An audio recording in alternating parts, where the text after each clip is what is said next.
In the past 12 years, there are only two ways that I've found you can grow your online business. Increase the number of orders your existing customers make, or increase the amount of customers you have. Today, I'm going to show you how you can 5x your sales just by implementing customer journeys. And the best part, these are set and forget. So once you set them up, you never have to touch them again. So let's jump into it.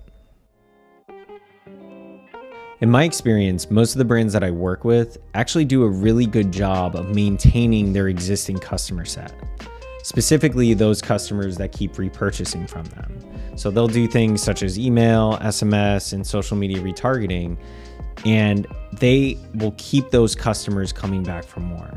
But really, where I see a huge drop off for a lot of brands is they'll implement a program to try to get new customers in, but then they'll treat those new customers exactly the same as their existing customer set. And that's really the problem here. We want to make sure that when a new customer comes to your store and makes that initial purchase, that they go down a very specific customer journey so that you can dramatically impact their likelihood to make a second order. And this is really important for three reasons. First of all, customer acquisition cost is one of the most expensive things that you're going to do as an online business. Secondly, one of the cheapest ways to grow your top line revenue is to have your existing customer set increase their average order value and their customer lifetime value. And third, most of this work can be automated. So once you set it up, it's set and forget. These are all automations that can be created on your online store, and then you don't have to worry about it again. So I'm going to walk you through exactly how I handle new customer journeys in the three different categories that they go into after they make that initial purchase. I do want to mention that I'm going to be covering a lot of content here. So what I did to make things easier is I actually created a document that you can download in the link in the description that outlines exactly what I'm covering here in more detail. So if you're interested in learning more about this entire process, I highly encourage you to download this free document in the link in the description. So the first category we're going to cover is what I call the pre-delivery category. And this is really important because what you want to do is you really want to increase the excitement of every consumer that's made a purchase on your store, specifically the new customers. You've spent a lot to get them, so you want to get them excited. So you always want to send out first an initial email, and you want to explain to them about the product that they just bought, maybe include some customer reviews and how everyone loves it, and then talk a little bit about the brand. Next, you want to be sure to keep them very aware of where their product is in the process. So let them know when the order's been fulfilled, when the order's been shipped, and then when it's been delivered. All of this can be automated in any platform. But again, with Shopify, it's super simple. A lot of this is already built in. And again, it's an automation. So once you set these up, it's a set and forget process. The next category I call the hot audience category. And this is your lowest hanging fruit. So you just had a consumer go from an advertisement to making their initial purchase. And now you have a very specific amount of time in which you can try to get them to make a second purchase.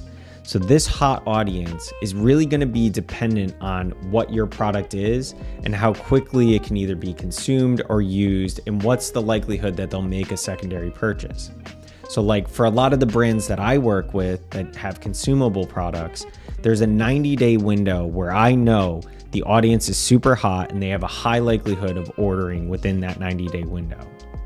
So once you establish what your timeline is, you want to make sure that you have at minimum 15 touch points with that consumer within that specific window. And yes, I'm saying at least 15, not 5, not 10, at least 15. A lot of the brands I work with will even go higher than 15. And these touch points can be through social media advertising by creating very specific segments that you go after, through email, through SMS, any way you can get in touch with this hot audience. Again, you want to make sure you hit them at least 15 times with one of the best offers that you possibly have to try to get that second purchase. This category is really important because this is where you're going to turn some of your customer acquisition cost into profit. So you spent a lot of money to get this customer. So now let's try to get them to be repeat customers. And you got to make sure that you have at least 15 touch points to ensure the likelihood that they'll make a second order. The last category is what I call a warm audience. Now, these are your customers that have made a purchase but did not make a second purchase within that specific timeline that you set up. So they're no longer in the hot audience, but now they've moved into the warm audience. They've made a purchase, they're interested in the product, but there's a reason they haven't made a second purchase yet. So now what you're gonna wanna do is make sure you tag them specifically and then treat them like a separate audience. With this warm audience, I like to have at least 2 touch points with them every single month for at least a year.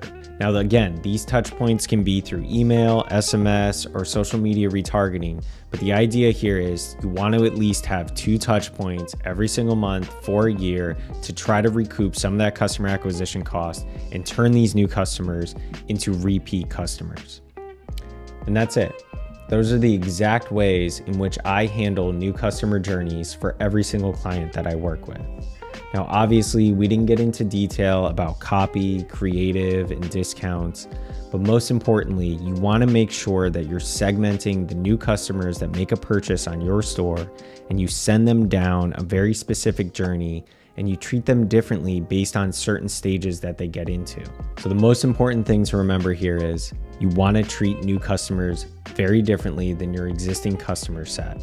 And you want to send them down a very specific journey and have many touch points with them to increase the likelihood of reorder. So I hope you found this valuable. I hope you utilize this, and I hope you increase the chances that your new customers make at least a second purchase on your store.